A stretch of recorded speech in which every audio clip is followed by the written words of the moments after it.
Hi everyone, welcome to Lecture 9, Incremental Innovation Strategies in MKT 340 Strategic Marketing Management. Okay, a little quote to start. This is from one of the perhaps most famous writers in marketing strategy, Peter Drucker, who said, "It is the customer who determines what a business is because it is the purpose to create a customer. Any business has two and only these two basic functions, marketing and innovation. They are entrepreneurial functions." Writing about that all the way back in 1954, and that's still pretty much true today.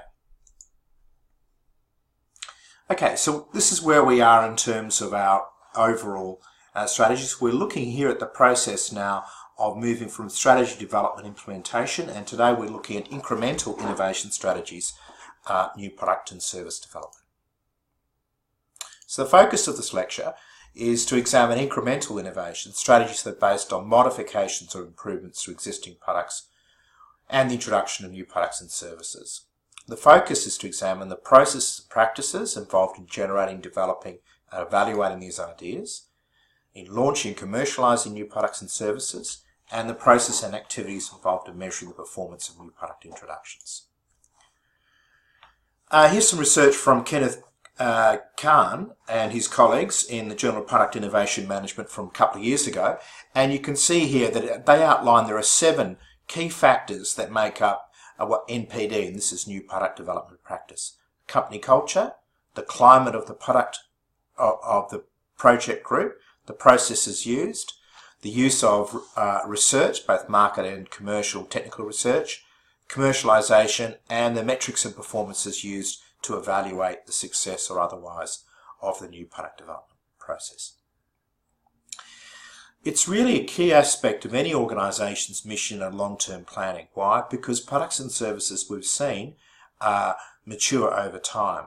So it's really a balance to maintaining the right innovation portfolio, and really all organisations should be engaged in modifying existing product services and thinking about introducing new ones.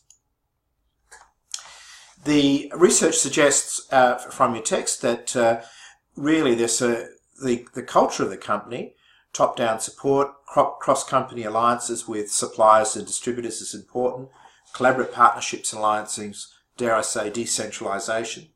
The project climate of the team, accountable and empowered cross-functional teams, so where you have new product development which comes from a technical process only, or a marketing process only, or a finance process, which can be in terms of reducing costs, these tend to be less effective.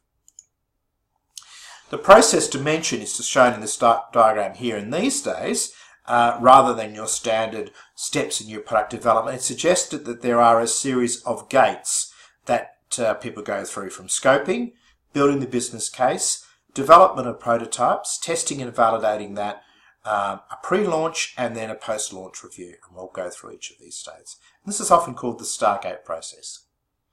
So in discovery, this is really to generate new product ideas, or product ideation, and this can include technical research, voice of the consumer, competitive analysis and reverse brainstorming of competitive products, employee suggestion schemes, very famous at 3M, strategic planning processes that uncover future innovative disruptions, such as perhaps battery technology, gaps in the and opportunities in the market, and finally open innovation from other sources. The next stage is then to look at scoping, which is really mainly based on desk research, and this is a really quick, relatively inexpensive process. The idea here is that you don't want to spend a lot of money on development on product and service that's unlikely to be successful. And you can see some of the approaches or things that are considered here. So preliminary market assessment, preliminary technical assessment are the 2 major parts of that area. Building the business case is the next bit, and really this is looking at technical research in looking at now at a case of product definition, justification, and a detailed project plan and budget to the best of the approach.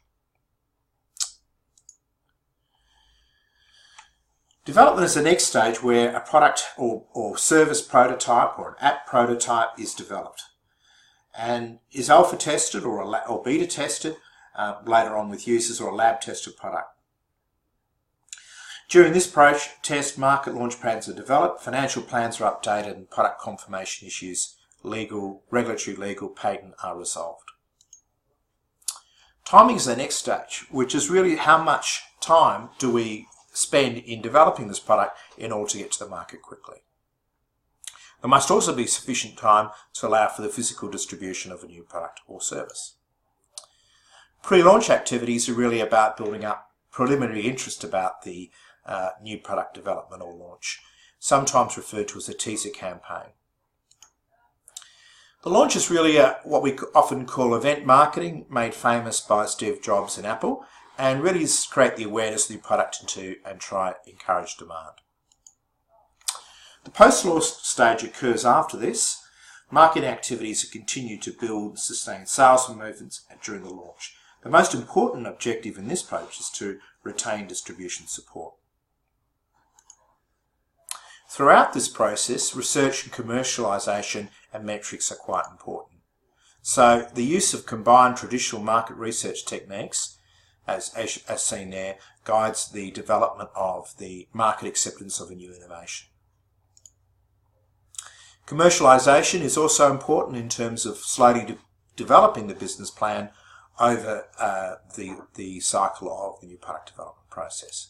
And finally, all new products and services should have a overall metrics of what are performance goals: sales, profitability, margin, and really there should be go or kill stages at each of the Stargate process as discussed earlier.